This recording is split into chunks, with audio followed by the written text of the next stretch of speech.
Бүрээд угсаатны дээл. Доронт аймгийн Баяндун Баян уул цагаан овоо Дашвалбар сумдын нутгаар тархан суурьшдаг угсаатан. Хувцас сэргэллийн хувьд бүрээд угсаатны гарал үүсэл ёс заншлаа ихээхэн шингэн уралсан байдгаараа онцлогтой юм. Домогт өгүүлснээр бүрээд эхнэр дээл нь баруун гарын алганы хээгэр бүтсэн гэгддэг. Эхнэр дээл зах, энгэр, ар өвөр цээж хормой гэсэн 8 хэсгээс бүтнэ. Дээлийнхээ энгэрийг нарийнхан эмжиж, гадаад дотоод хормойн доод хэсгээр хар бараан өнгөөр өргөн эмждэг. Ханцуй мөрн хунайстай байх ба булууч хэмээх торгон гоёл ханцунд нь оруулж хунайс гарган гоёлог ойно. Эмэгтэй дээлний цээж хормой хоёрын залгааг хунайс гарган ойдог. Дээлний ар мөрний хунайсыг 3 хос утсаар маш жигд хавна. Бүсний оронд эхнэр дээл нь урд бүслүүр хавьда татаахан хэмээх тууцан гоёл татаж хунайс гаргадаг бол басхан дэглэл нь ар өвөр хоёртоо татаахан хийж насны онцлогийг гаргадаг байна.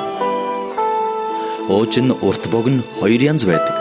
Урт уужийг баяр ёслол дээр өмсдөг бол богино уужийг энгийн үед өмснө. Уужны энгэр болон ар оноог тууцаар эмжинэ.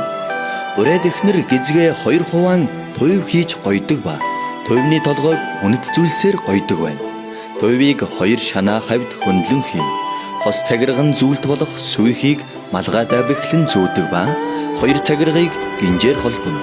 Харин энгэртээ мөнгөн гуу зүүж баруун ташаандаа мөнгөн бэл зүүн, мөнгөн хутга, чимхүүр, хөлхөвч, зүүний сав зэргийг гинжээр холбон зүүн. Энэхүү бүрээд дээлийг Доронт аймгийн Цагаан овоо сумын 3 дугаар бригадын Ванчин овогтой Максрын дүү Чагсалмаа өөрөө оюун өмсөж байгаад 1979 онд Үзэн сан хөмрөгт өгсөн түүхтэй.